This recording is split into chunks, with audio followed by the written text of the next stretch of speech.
El siguiente capítulo de Lista de Espera es presentado por Cero.ai. Más pacientes atendidos, menos horas perdidas. En Cero, por Cero Ausentismo, se encargan de que en hospitales y clínicas, usando inteligencia artificial, todos los pacientes lleguen a sus horas y preparados. Visita Cero.ai y entérate de cómo funciona. Bueno, una vez más, estamos en este improbable podcast Lista de Espera. Esta vez sin José Miguel Bernucci, que anda por ahí de vacaciones. Y el tema que tenemos hoy es un tema muy importante, particularmente importante porque, nos guste o no, las cosas se mueven con dinero y el sistema de salud también. Y estamos en medio de la discusión de presupuesto. Y para conversar justamente de esto, hemos invitado a Daniela Su, que es economista de la Universidad de Chile, especialista en economía de la salud, consultora en salud. Y bienvenida, Daniela, ¿cómo estás? Muy bien, muchas gracias, Juan Carlos. Gracias por la invitación. Extrañaremos al otro que anda de vacaciones. Sí, pues siempre se extraña a José Miguel. Bueno, eh, a ver, este año el presupuesto de salud son 14.000 millones de pesos y salud se ubica como la segunda mayor partida de gasto después de educación. ¿No? Eh, y el gobierno ha decidido priorizar algunas cosas. Ha decidido priorizar salud mental, ha decidido priorizar universalización de la atención primaria y ha decidido priorizar reducción de tiempos de espera. ¿Cuál es tu análisis, tu visión de este presupuesto, Daniela?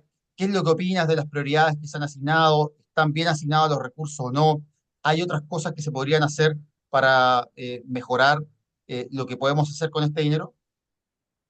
Mira, yo creo que el presupuesto salud siempre es muy interesante porque mueve muchos recursos, la verdad, y todo siempre alguien tiene algo que decir y en el fondo, sincerémonos, siempre va a ser como insuficiente bajo cualquier escenario por las expectativas que uno tiene de lo que debiese tener el sistema de salud.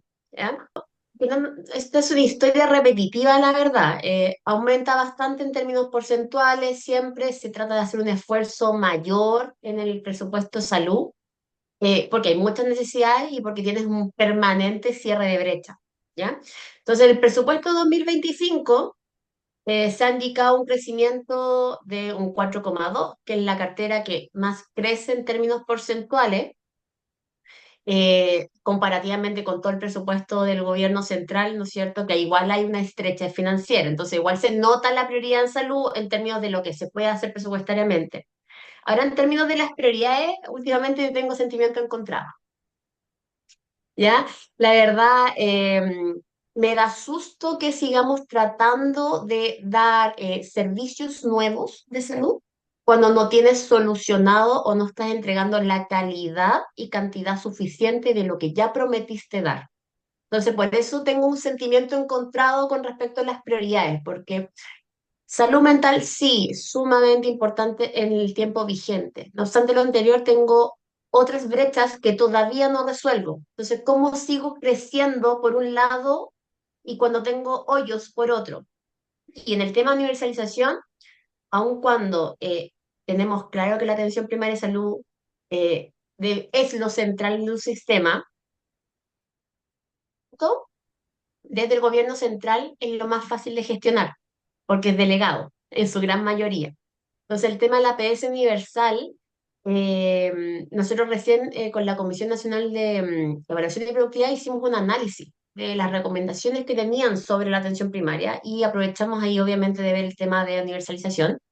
Y la verdad es que yo creo que hay que ser cautos con la universalización. O sea, se ve un incremento presupuestario leve y yo creo que está bien que sea leve, porque el diseño en sí mismo no es tan claro. Entonces, si no tienes tan claro el diseño, ¿cómo después vamos a ver los resultados de eso? ¿Ya? Bueno, un Entonces, como poco, hay que ver como la rentabilidad, entre comillas, de cada peso invertido en salud.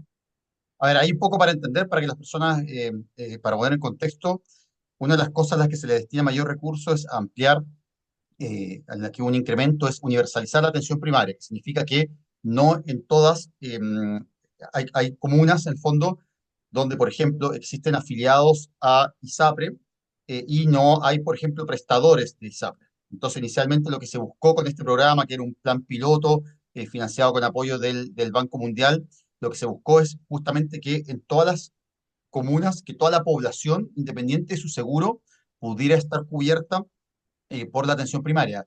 Y esto con el sentido justamente de lograr una universalización de la atención y en un contexto, obviamente, donde el sector, había una migración muy importante de afiliados de ISAPRE, la FONASA, una migración que probablemente va a ir aumentando o se va a mantener. O sea, yo no he escuchado a ningún economista decir que los afiliados de la ISAPRE van a aumentar en los próximos tiempos. Imposible. Entonces lo que se está haciendo con esto, de cierta forma, es como preparar justamente la atención primaria para hacerse cargo de más personas, de las cuales probablemente va a tener que hacerse cargo en el futuro, especialmente pacientes provenientes del sector ISAPRE. Entonces, en ese sentido, está enfocado este aumento. Ahora, a ti, ¿qué es lo que no te gusta? ¿No te gusta el programa? ¿No te gustan los recursos que se le destinan? ¿Cuál es específicamente tu comentario al respecto? Mira, específicamente, o sea, yo veo cuando uno analiza lo que contiene efectivamente la estrategia slash programa, porque la verdad no es tan claro qué es en términos como de estructura, en términos de cómo se ha presentado. En teoría es un programa, ya que fue rechazado técnicamente por el Ministerio de Desarrollo Social en su diseño, ¿ya? Entonces, ¿y eso por qué? Porque no está tan claro el diseño. No es que uno esté en contra en sí mismo de la universalización. Ahora bien, las acciones que más tiene este programa dicen que ver con mejoras de atención, efectivamente, por ejemplo, generar prestaciones de extramuro, de acercar más la atención primaria a la población, porque hay una baja tasa de uso en sí mismo. Ahora bien, cuando uno habla de la migración, hay que recordar que la atención primaria tú tienes que estar inscrito, validado para ser usuario en la atención primaria, ¿ya? El punto es quién de esta migración de ISAPRE o FONASA en verdad se está inscribiendo para la atención primaria, ¿ya? Que hay un trámite que por hacer. Entonces no es tan claro en verdad yo creo que el eje al principio fue, como tú bien señalas, el tema de universalización, que sea para todos, pero en el camino se dieron cuenta de que es más importante aumentar la tasa de uso en la atención primaria de la misma gente de FONASA antes de aumentar más población inscrita validada, ¿ya? Y por eso el diseño es medio ambiguo, ¿ya? Y porque las estrategias para aumentar la tasa de uso no son tan claras. Hay buenos trabajos en todo caso, o sea, hay iniciativas que son buenas, pero les falta esa como madurez programática, muy el estilo cuando uno diseña políticas públicas, que tú digas cuáles son, con estos insumos, con estos recursos, yo voy a generar tal impacto, ¿ya? Eso no está tan claro. Entonces, por eso digo que está bien que sea cauto el incremento financiero o de mayores comunas adheridas. Un problema que pasa siempre en salud, y yo siempre creo que es algo bien particular de salud, que en otros servicios, por ejemplo, uno en educación, uno puede decir, mira, ¿sabes qué? Esto es lo que tenemos que cubrir. Parece como más o menos claro, ¿no? Uno dice, mira, tengo que financiar, no sé, un profesor, la sala de clases, computadores, y siempre uno podría más o menos hacer un paquete de prestaciones más acotado, o por así decirlo, en educación, por ejemplo. En salud, siempre se da esta situación de que se van generando nuevas tecnologías, nuevas demandas, hay una presión también de la industria por sumar también innovaciones legítimas, pero que a veces, bueno, a veces no necesariamente son lo que más le conviene al sistema de salud y muchas veces sí son lo que más le conviene, por ejemplo, a cierto prestador o a cierta empresa farmacéutica. Y eso entra obviamente en tensión con que si financiamos algo extremadamente caro para muy pocas personas, muchas veces dejamos de financiar cosas que son muy efectivas, de bajo precio y que hoy en día, por ejemplo, no están disponibles. Entonces, siempre salud se enfrenta un poco a esa situación eh, bien particular, de que hay una demanda un poco también inducida por sumar más y más y más tecnología. Y en ese sentido, ¿cómo ves tú si porque siempre uno va a decir, mira, necesitamos más dinero, pero también está la pregunta al revés, de decir, bueno, ¿cómo hacemos para hacer más con lo que ya tenemos? ¿Crees que el presupuesto incorpora medidas que promuevan la eficiencia en el gasto, que es algo que ha estado muy que ha sido muy cuestionado respecto a cómo se gasta en salud? Sí, incluye dentro de lo que puede hacerse dentro de la ley de presupuestos, que es un marco regulatorio en particular. ¿ya? ¿A qué me refiero? Incentivos a compras centralizadas a través de Senabas, ¿ya? Mayor volumen, mayor valor en el fondo de las compras que sean intermediadas por Senabas, porque está demostrado en el fondo que a mayor volumen reduces el precio, reduces el gasto. La iniciativa de los CRR, que son estos centros regionales resolutivos, siempre se me olvida el nombre, pero yo encuentro que esa es una buena estrategia también, que ¿Cómo va es esa estrategia? ¿Se la apuntando podría a... explicar?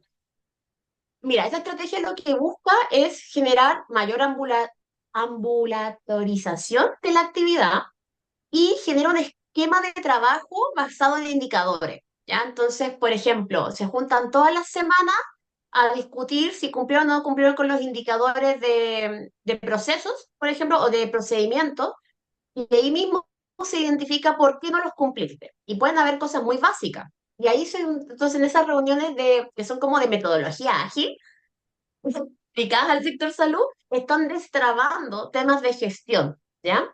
Entonces, estás aumentando lo que puedes hacer de forma ambulatoria para reducir efectivamente lo que necesitas ocupar de cama. Entonces, ese tipo de estrategia, que también venía recomendada por la Comisión Nacional de Productividad hace como 5 años atrás, es una buena iniciativa y que se está potenciando y los resultados son prometedores a mi juicio. Entonces yo creo que por ahí va ese camino, el uso de GRD en términos de mecanismo de pago para la compra privada. Entonces hay como medidas que apuntan a esta mayor eficiencia, pero no abordan el corazón, que es lo que tú me estabas diciendo, que tiene que ver con el plan de beneficio. ¿Ya? Porque el plan de beneficio está desdibujado en el sistema de salud pública. O sea, no está claro qué es lo que se cubre. No está claro con lo que se cubre, entonces como por eso tú bien señalas que suceden estas demandas muy particulares, que incluso la estamos escuchando hoy día en la discusión presupuestaria, o sea, hay un movimiento claro de algunas agrupaciones de pacientes o algunos senadores que destacan un problema de salud en particular, lo cual es curioso, ¿no es cierto? Y eso te da cuenta de que hay una desviación, ¿no es cierto?, a esas cosas como que te van desordenando el esquema y tú en el presupuesto, tú no ves el plan de beneficios. Sí, no, yo estoy totalmente de acuerdo contigo. Creo que en cierta forma también la fragmentación política ha llevado como una a captura por grupos de interés de ciertos diputados, senadores, porque a veces, claro, es mucho más fácil hacer campaña como diputado por un medicamento para un grupo de personas, en donde es como imposible quedar mal con alguien, ¿no? O sea, si yo le estoy diciendo, le estoy proponiendo un medicamento para un grupo de enfermos, uno dice, bueno, como que es difícil oponerse a eso. Ahora, pero es mucho más importante para el sistema de salud, pero mucho menos popular y quizá menos rentable en votos, decir, mira, ¿sabes qué? Hay una cantidad de prestaciones básicas que no las hemos definido, para las cuales nos faltan recursos, ¿verdad? Y no Claro, las estamos garantizando en forma completa. O sea, yo siempre pongo el ejemplo, no sé, 70% de la población tiene Helicobacter pylori, mm, digamos, una infección que promueve, digamos que es un factor, el principal factor de riesgo para cáncer gástrico. Y, por ejemplo, en los consultorios no hay una forma fácil de controlar la erradicación de esta bacteria, que se puede tratar con antibióticos, pero que requiere un test en las deposiciones. Es que no es tan sí, caro, pero que simplificaría pero no mucho. está, ¿Cómo? no está Claro, disponible pero no ahí. está, claro. Entonces uno dice, mira, este test cuesta, no sé, 30.000, 40.000 pesos, no es una plata gigante. Tratamos un problema real que produce síntomas, que aumenta el riesgo de cáncer gástrico a una población muy importante que se podría beneficiar de esto y una intervención que una vez tratada uno elimina ese riesgo. Y por otro lado, nos Exacto. estamos gastando 5%, por ciento, por ejemplo, del gasto de salud aproximadamente, va la ley Rigarte Soto, digamos, ¿no? A medicamentos que son más caros progresivamente para un menor número de personas. Entonces uno dice, bueno, ¿nos estamos enfocando bien o de repente nos estamos dejando que las pulsiones, digamos, las emociones, digamos, de el excesivo zoom hacia algo muy en particular, nos permite, nos quita una visión global de lo que está pasando en el sistema de salud? Yo creo que pierdes, yo no soy salubrista, y no obstante lo anterior, yo creo que sí, que por ahí va el problema. Estamos demasiado dándole como importancia y priorización a quien grita más fuerte, quién puede salir a la calle a reclamar algo, ¿ya? Y no sé, tú ves los problemas crónicos en el fondo, ahí es donde tenéis la mayor lista de espera, en diabetes tipo 2. Entonces, y no hay nadie reclamando porque se mejore esa canasta de prestaciones. eh, entonces, como que tú dices, tienes fondos para drogas oncológicas de altísimo costo, pero no tenés, no sé, lo básico, una quimioterapia, no sé, o radioterapia, ¿no es cierto?, en todas las regiones del país. Entonces, Claro, una de las ¿qué mayores es listas de esto? espera es fondo de ojo, de hecho, en pacientes diabéticos. Fondo de ojo. Sí, Pero que no es o sea, algo tan caro que uno dice esto debería estar cubierto. O sea, estamos hablando de cosas entre comillas básicas, ¿ya? ujú. Entonces, por eso yo te decía desde el comienzo que tenía sentimientos encontrados con las prioridades, ¿ya? Porque veo que tenemos una necesidad de dar en la cantidad, calidad suficiente lo que ya dijimos que íbamos a proteger, ¿ya? Porque lo más fácil es dar algo nuevo, en desmedro de la calidad de lo que ya tienes, porque eso en el fondo te genera un voto, ¿ya? O te genera un aplauso. Piénsalo tú en las vacunas. ¿Quién se va a poner a una vacuna con los niños? ¿Ya? En la terapia, la Niver, ay, dime el nombre, que es muy largo, el Niver, ¿Terapia para qué cosa? la Un poquito vacuna más. para BRS. Ah, virus respiratorio sincicial, claro. Mira, Perdón, no es vacuna, es una estrategia de inmunización, porque son inmunoglobulinas, eso. claro, genera inmunidad, pero no es una vacuna. No Pero es una vacuna tal. ¿Y sabes cuánto cuesta eso? 40.000 millones de pesos. Se evitaron 7 muertes de niños este año. Ok, pero son 40.000 millones de pesos. 40.000 millones de pesos equivale a lo que había inyectado para solucionar lista de espera el año pasado también. Entonces, eh, uno ahora, entiende ojo, que ojo que todo no son solo las tiene muertes del caso de niños, también está el tema de las hospitalizaciones en UCIs pediátricas, que es un recurso mucho más escaso que las UCIs de adultos, mucho más difícil de generar un recurso accesorio, porque, digamos, no es la misma facilidad con la cual un médico de adultos puede atender a un un médico, niño. a un paciente pediátrico, que la facilidad con la que un pediatra puede atender a un adulto. Entonces, también ahí hay un tema que yo creo, yo quizás en ese sentido sí me gusta, obviamente podemos debatir de esto, y hay, No, pero como que digo, como está, nadie va a estar en contra y puede tener beneficio. Era lo más costo efectivo dentro de todo el listado de necesidades que tenemos. Y si me dicen sí, perfecto, pero yo nunca vi un estudio al respecto. A eso me refiero. Me queda duda, ¿ya? Si era lo más efectivo y rentable para hacer hoy día. sí, Quizás sí.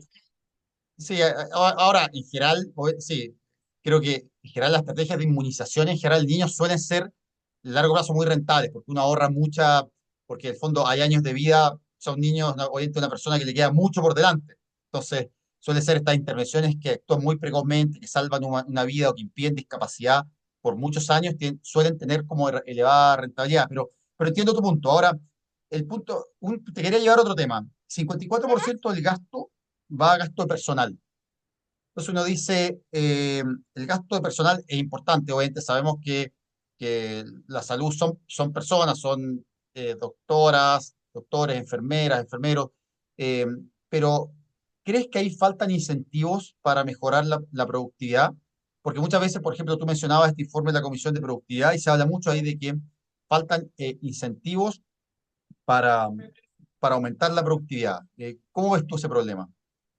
O sea, es como todo, piénsalo así. El hospital ya no tiene fines de lucro, pero es una empresa, tiene personas y tú tienes puro costo fijo. ¿A qué me refiero? Te pago un sueldo mensual independiente si estás sentado o si estás haciendo 10 intervenciones durante el día o si haces 5, ¿ya? Entonces, ¿cuál es el incentivo que tú tienes para generar mayor actividad, para que tú tengas una mejor estrategia de intervención o relacionamiento con el paciente?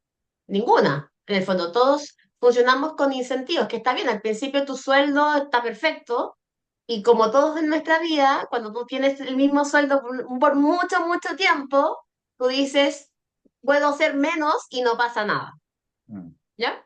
Entonces, hay un tema de incentivos, sí, pero lamentablemente yo no veo acá mucha solución en el corto plazo, porque está todo, como son funcionarios públicos, tienen leyes propias que son muy difíciles de cambiar y dado el ambiente político como tenemos, o sea, ¿qué es más impopular en el fondo que empezar a generar mayores sueldos variables versus fijos, ¿ya?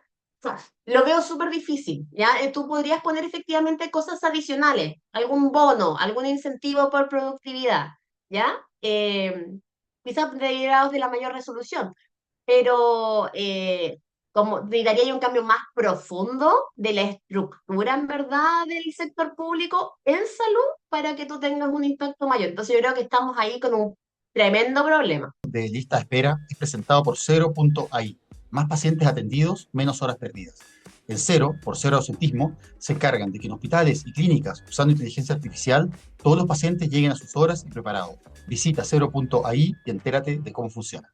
Claro, ahí no basta la ley de presupuesto, ahí se han hecho varias propuestas, desde, por ejemplo, poder eh, generar, digamos, incentivos variables, por ejemplo, por producción en los pabellones, que sean no solo para los médicos, sino también para los paramédicos, para las enfermeras, para el personal que hace el aseo, porque uno dice, mira, para que un pabellón ande más rápido, también importa que el aseo entre un pabellón y otro sea, digamos, lo más rápido posible. Entonces, todo el equipo tiene que estar incentivado y no solo un profesional específico para que las cosas funcionen más rápido. Ahora, claro, hay una tensión ahí en que efectivamente no todo puede ser variable porque efectivamente No, hay cosas en las que uno dice, sí, pasa mucho en lo del tema quirúrgico, esto a veces cuesta explicarlo, pero hay intervenciones que son mucho más complejas y donde efectivamente es difícil, hay ¿te cirugías vas a que demorar duran, más?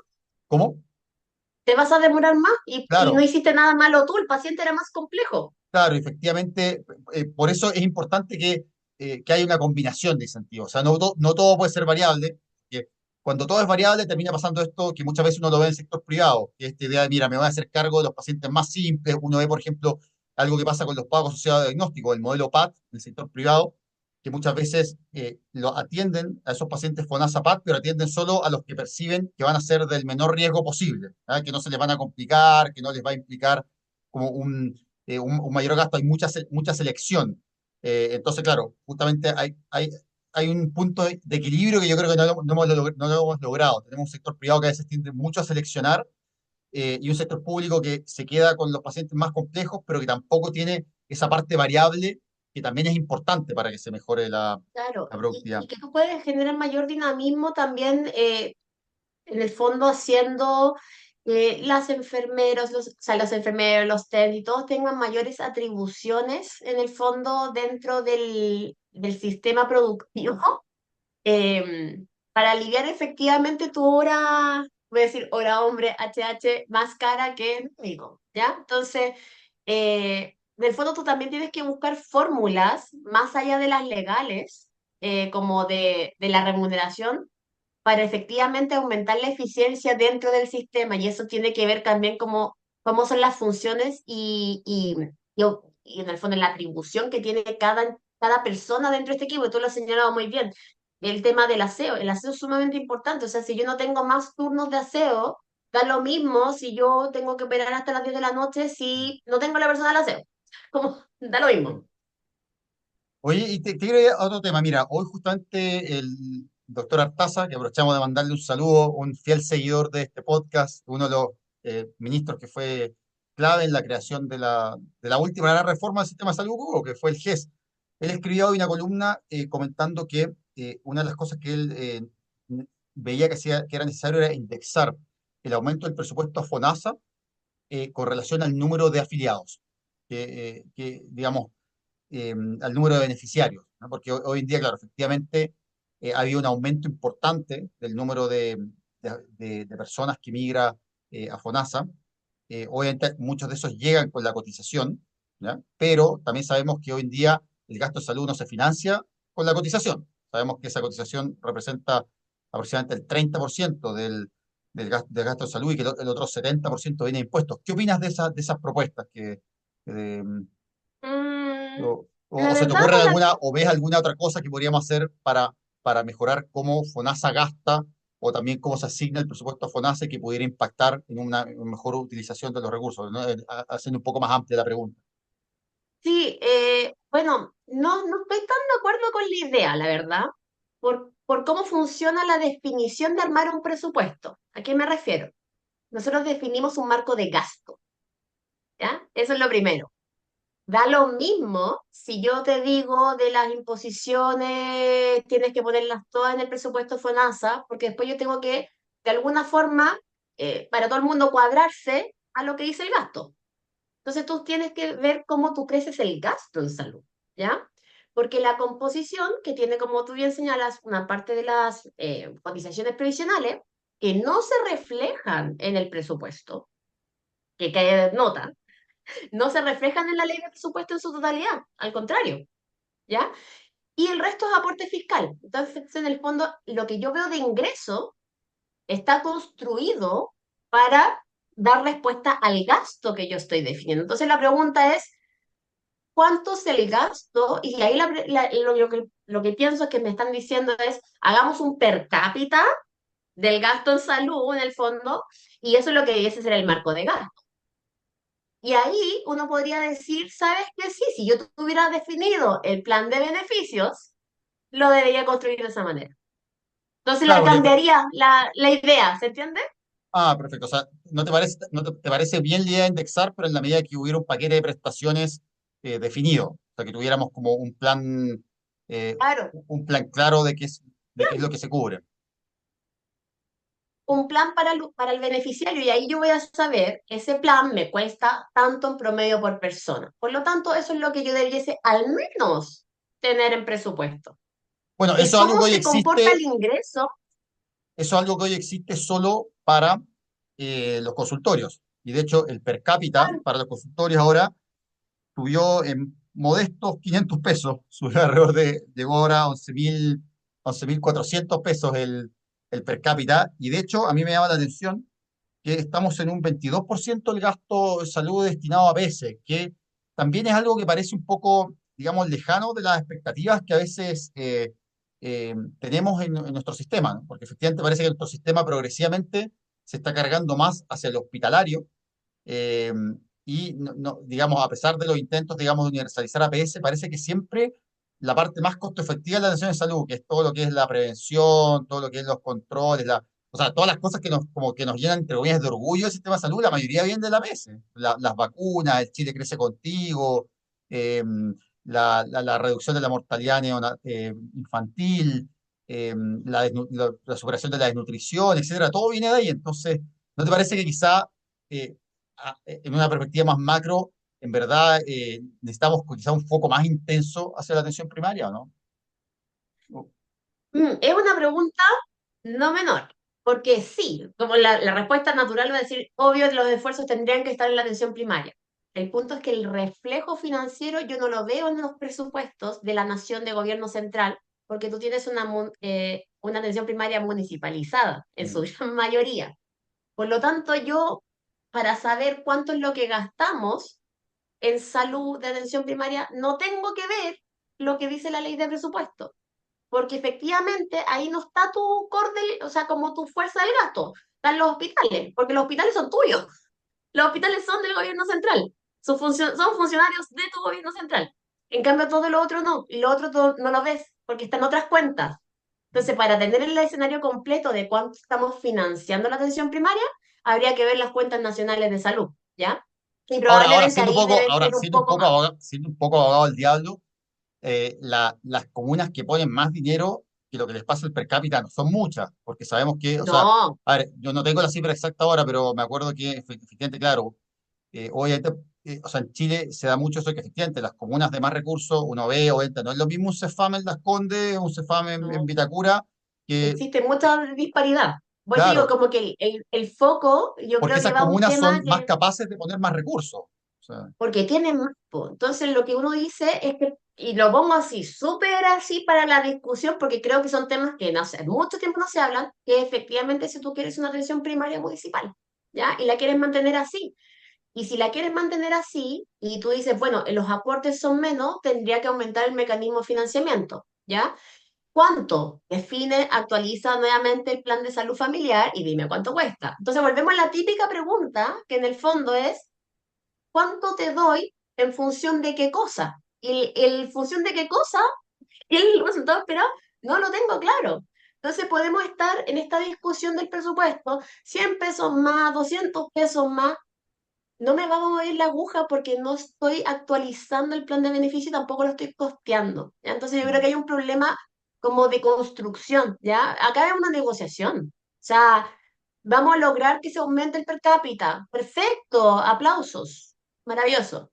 Y es para financiar los costos de lo que ya están incurriendo, ¿ya? Sí, yo estoy de acuerdo contigo también que, o sea, yo creo que una, un cambio nefasto que se hizo en nuestro sistema de salud fue la municipalización de los consultorios. O sea, creo que era muy importante o fue útil, o, sea, o creo que la regionalización, o sea, si mira, ¿sabes qué? Vamos a crear servicios que tengan más autonomía, que todavía yo creo que no la tienen tanto como deberían, pero me parece una buena idea, pero creo que la idea de separar los consultorios de los servicios de salud fragmentó demasiado la atención. De hecho, hoy en día, en la realidad, creo que hay mucha ineficiencia también porque existe muy baja conectividad entre la atención primaria, o sea, no hay realmente una continuidad del cuidado. O sea, de hecho, a mí me ha tocado trabajar, yo he trabajado desde hospitales públicos en Providencia, Puente Alto, he trabajado en consultorios de distintos, trabajé, me acuerdo, un tiempo un consultorio en Providencia y me llamaba la atención, o sea, el bajo nivel de conectividad que había incluso en una comuna de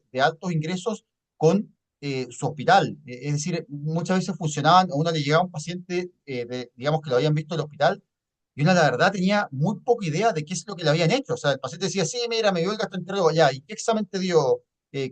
¿Cuál fue el resultado de ese examen? ¿Dónde lo puedo ver yo? O sea, era como que uno estaba en otro planeta. Y creo que, y además también se generó, yo siento, eh, como un sistema que quedó muy dividido, en donde, por ejemplo, el mundo de la APS es totalmente aparte, es como si habláramos de, no sé, de otros funcionarios, de que no fuera, o sea, es como un mundo totalmente distinto que también dificulta, por ejemplo, hacer carrera funcionaria, por ejemplo, uno dice, mira, eh, alguien que, por ejemplo, llega a ser, por decirlo, no sé, director de la PS, no puede seguir por ese camino, o es muy difícil, por ejemplo, decir, mira, ya, quizá yo puedo ahora ser director de, por decirte, el servicio, o del hospital, o ir creciendo, o sea, eh, digamos, en una línea administrativa, por ejemplo, dentro del mismo servicio. ¿Por qué? Porque los Claro. consultorios no están en el servicio. No sé cómo lo ves No, tú porque eso, pero son estatutos distintos. sí, sí, sí, Entonces, por eso digo, tocamos acá un tema muy sensible que hace mucho tiempo no se discute, que es el tema de la municipalización de la salud, ¿ya? Entonces, como, porque efectivamente uno dice, oye, no están los recursos. Oye, te digo, yo trabajé en esta cuestión en la ley de presupuesto 10 años. Lo más fácil es construir el presupuesto de la atención primaria y negociar el presupuesto de la atención primaria, en términos del gobierno central porque es una línea, como uno dice, es una plata que es tanta gente por tal valor, ¿ya? Y la discusión va a estar en el valor, que es un valor sin fundamento en el fondo, es lo que uno cree que debiese ser. Y todo el resto es un gran problema porque son tus funcionarios. La red hospitalaria es tu corazón del gasto en el gobierno central en MinSal porque son tus funcionarios, ¿ya?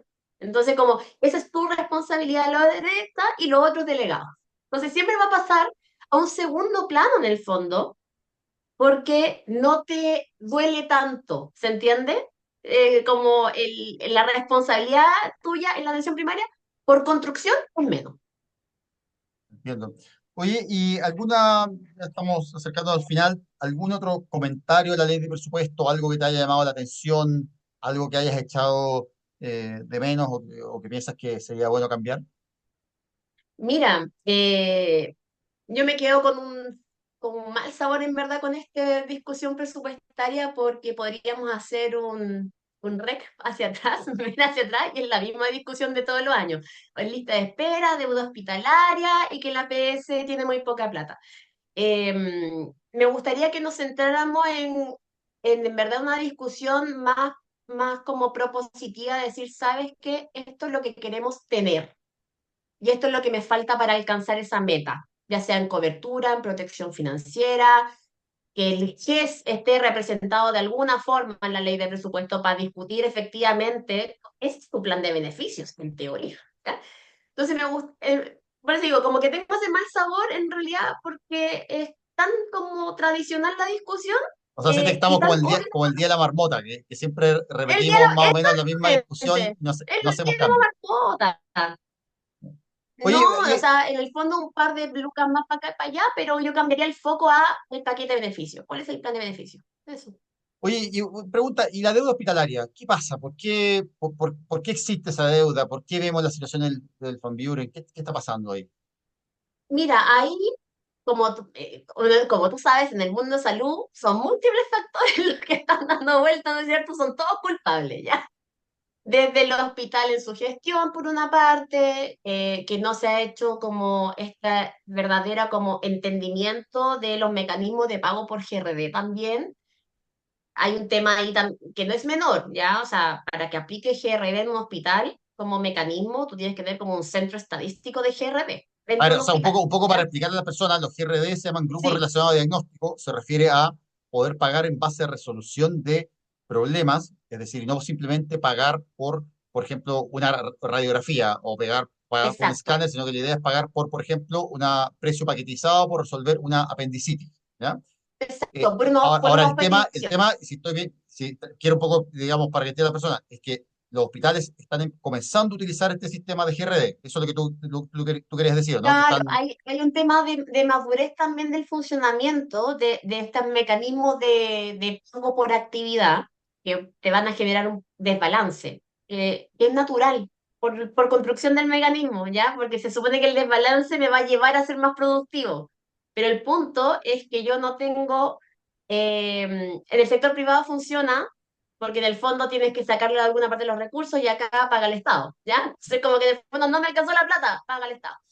Pero eso es por una parte, y la otra es la histórica de que tienes un presupuesto insuficiente desde el día 1 de enero, ¿ya?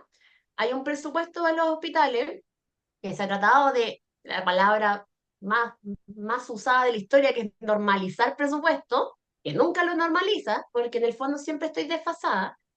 Tú partes el 1 de enero con un presupuesto que tú sabes que te va a llegar a octubre. Y ahora fue a menos, ¿ya? Porque has tenido más actividad y en el fondo, si tengo más actividad, tengo más, ya por construcción. Entonces, hay un tema de financiamiento desde el génesis del presupuesto que tiene un hospital, que en el fondo siempre parte con menos de lo que necesita o de lo que tiene que hacer, que está definido que tiene que hacer, y sumado también a materias de gestión. ¿Ya? Entonces uno dice, bueno, volvemos al tema del presupuesto. ¿Dónde deben estar las lucas? Deberías estar cerrando brechas para que esto funcione bien, en vez de estar dando nuevas cosas para grupos en particular. Esa es mi opinión muy personal, ¿ya? Como que tú debieses sanear lo que ya tengo. Mm. Sí, es que acá hay un debate que es histórico en salud, que yo le llamo el debate del puente, que es esta idea de que eh, un grupo, unas personas se están ahogando, y entonces alguien te dice, oye, vamos a salvar a los ahogados. Y alguien te dice, oye, pero mira, lo que hace es que hay un puente que está río arriba, que es un puente que está roto. En el fondo, las personas que tú ves que se están ahogando acá son las personas que están cayendo de ese puente. Entonces alguien te dice, mira, ¿por qué, dado que tenemos recursos tan escasos, quizás lo mejor sería que fuéramos a reparar ese puente, como para que no se sigan cayendo personas al río? Entonces, está siempre ese debate que, obviamente, muchas veces, yo creo que ahí los saludistas nos llamamos como es difícil vender este discurso, pero decir, mira, ¿sabes qué? La verdad no nos podemos gastar toda la plata en los ahogados, porque si no, no solucionamos nunca el problema al comienzo, digamos, río arriba. Entonces hay que hacer un equilibrio en donde efectivamente comencemos a reparar el puente. Y, oye, para mí ese puente, claramente la atención primaria, que se ha visto que reduce los pacientes que tienen buenos controles crónicos en APS, reducen sus hospitalizaciones, reducen las complicaciones, las descompensaciones de asma, de diabetes, todas las cosas que más le cargan la mano a los hospitales, justamente se reducen esos ingresos cuando la atención primaria funciona bien, que es como, es por así decirlo, tener ese puente río arriba que está funcionando. Tal cual. O sea, imagínate, yo no soy saludista y pienso igual que tú. Bueno, que algo raro, porque siempre hay una tensión ahí entre los economistas y los salubristas. Es como una, No, no, pero también hay un tema, pues digo, como esta discusión presupuestaria es reiterativa, ¿ya? Y no, lo vamos a solucionar, se va a destrabar, se va a aprobar, porque vas a dar un par de cosas más, vas a generar un protocolo de entendimiento, de acuerdo, pero es lo mismo que el año pasado, en el fondo, porque no hay un cambio como de la forma de hacerlo, ¿ya? Como de la base, que es la discusión que estamos teniendo ahora, que es qué es lo que yo tengo que priorizar en el fondo para que mi población esté más sana. ¿Vale? Y eso implica, puede ser, mayores recursos en el corto plazo. Sí, puede ser que tenga que inyectarle más recursos todavía, porque el beneficio lo voy a ver después, pero el problema es que tu beneficio no lo va a ver este gobierno, lo va a ver el próximo. Sí, pasa mucho ahí. También yo creo que, bueno, lo que tú dices, que algunos problemas no se resuelven por la ley de presupuesto y tienen que pasar finalmente por ejemplo, no sé, un proyecto de modernización de FONASA, que cree un plan garantizado en salud, y la fragmentación política, digamos, y la polarización le están jugando mal al sistema ahí, porque en el fondo todas esas reformas se han ido postergando, postergando, y tratamos de resolverlo todo por la vía de más recursos. Eso a veces me da la impresión a mí, no sé cómo lo ves. O sea, lamentablemente, y más recursos no significa mayores resultados. Ya lo tenemos súper. Ay, se me cortó, perdón, Sí, ahí, por espera, ¿me internet. escuchas? Espera, no escuché lo último. Dijiste más recursos no necesariamente significa mejor resultado. Exactamente, eso. Más Sí. recursos no significa mayores resultados, directamente. Bueno, Hay que estamos gastarlo llegando al bien. final de este capítulo de Lista de Espera. Ha sido una intensa conversación. Muchas gracias, Daniela, por tus apreciaciones. Y bueno, nos veremos en un próximo capítulo. Muchas gracias. Muchas gracias a ti, que estés súper bien. Chao, Chao, chao. chao, cuídate.